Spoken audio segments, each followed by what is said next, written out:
This is a Ramana Maharshi clip, a talk by Ramana Maharshi with comments by Richard Clarke. This is a time to listen, reflect, and deeply meditate. I'm Richard Clarke. I'm reviewing and commenting on the book Talks with Sri Ramana Maharshi. Today is from Talk 27. Questioner: how are they practice loss of interest in non-self, vairagya, the first step in spiritual practice? Maharshi: an examination of the ephemeral nature of external phenomena leads to vairagya. Hence, inquiry, vichara, is the first and foremost step to be taken. When vichara continues automatically, it results in a contempt for wealth, fame, ease, pleasure, etc. The I thought becomes clear for inspection. The source of I is the heart, the final goal. If, however, the aspirant is not temperamentally suited to Vichara Marga, to the introspective analytical method, he must develop bhakti, devotion to an ideal, maybe God, Guru, humanity in general, ethical laws, or even the idea of beauty. When one of these takes possession of the individual, other attachments grow weaker, that is, dispassion, vairagya, develops. Attachment for the ideal simultaneously grows and finally holds the field. Thus, concentration grows simultaneously and imperceptibly, with or without visions and direct aids.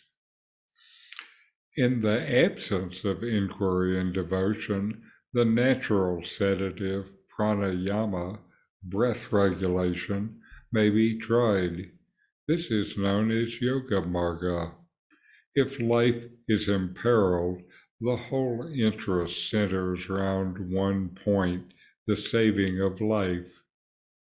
If the breath is held, the mind cannot afford to and does not jump at its pets, external objects. Thus, there is rest for the mind so long as the breath is held. All attention being turned on breath or its regulation, other interests are lost. Again, passions are attended with irregular breathing, whereas calm and happiness are attended with slow and regular breathing. Paroxysm of joy is in fact as painful as one of pain, and both are accompanied by ruffled breath. Real peace is happiness. Pleasures do not form happiness. The mind improves by practice and becomes finer, just as the razor's edge is sharpened by stropping. The mind is then better able to tackle internal or external problems.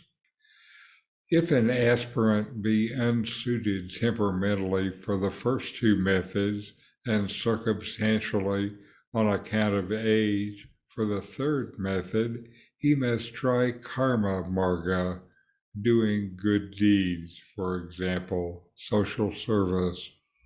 His nobler instincts become more evident and he derives impersonal pleasure. His smaller self is less assertive and has a chance of expanding its good side. The man becomes duly equipped for one of the three aforesaid paths. His intuition may also develop directly by this single method. This dialogue provides profound insights into the practical methods for spiritual practice. It focuses on achieving vairagya, loss of interest in the non-self, and the different paths you can take on the spiritual journey. First is Vichara Marga, the path of self-inquiry. Ramana Maharshi begins by emphasizing that self-inquiry, Vichara, is the most effective way to cultivate vairagya, detachment. By examining the fleeting and impermanent nature of the world, you gradually develop dispassion, vairagya, towards transient worldly pursuits like wealth, fame, and pleasure. You see that they all just come and go within the consciousness and existence that you always are. As self-inquiry deepens, the source of the I thought becomes clear, and you see that the source of I is within, from the spiritual heart, your very existence and awareness. This leads to the ultimate goal, realizing the true self as yourself. Next is Bhakti Marga, the path of devotion. Ramana acknowledges that not everyone is suited for self-inquiry. For those whose nature leans towards devotion, he advises developing intense devotion, bhakti, towards an ideal, which could be God, a guru, humanity, ethical principles, or beauty and such, something beyond your individual self, your ego. This devotion gradually weakens other attachments, fostering dispassion. Attachment to the chosen ideal grows, leading to increasing focus and concentration. Self-inquiry aims to get rid of the thought of I. Devotion aims to get rid of the thought mine.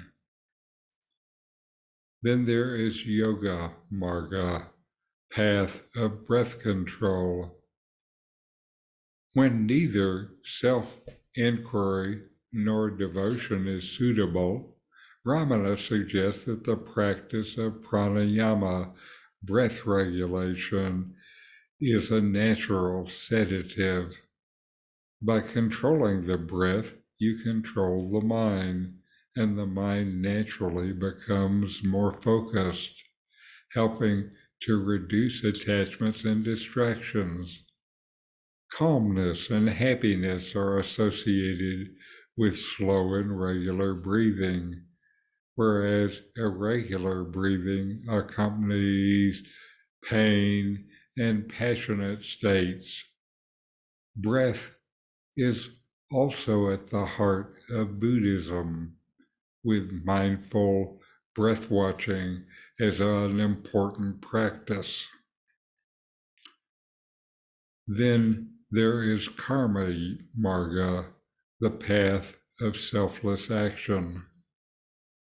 For those unsuited temperamentally for the other paths, I think this probably includes most of us, Ramana advises karma yoga, which involves selfless service and doing good deeds, doing things for a higher purpose instead of just for yourself.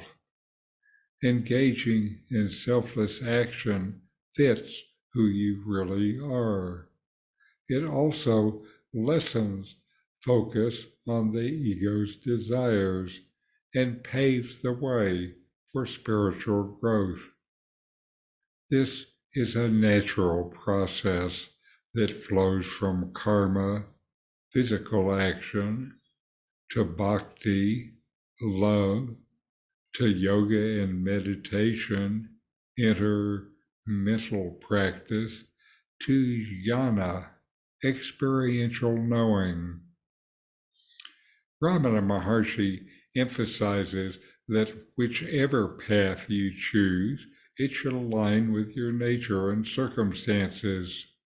With consistent practice, the mind becomes refined and better equipped to address internal and external challenges. Additionally, he suggests that intuition can directly develop through any of these paths, leading to spiritual awakening. This dialogue underscores the range of spiritual practices and the importance of choosing a path that resonates with you. Ultimately, the goal is to attain inner peace and happiness and realize your identity as the one true self. So inquire, know yourself, and be always free and at peace. These videos help bring Ramana Maharshi's teachings into your direct experience. Subscribe now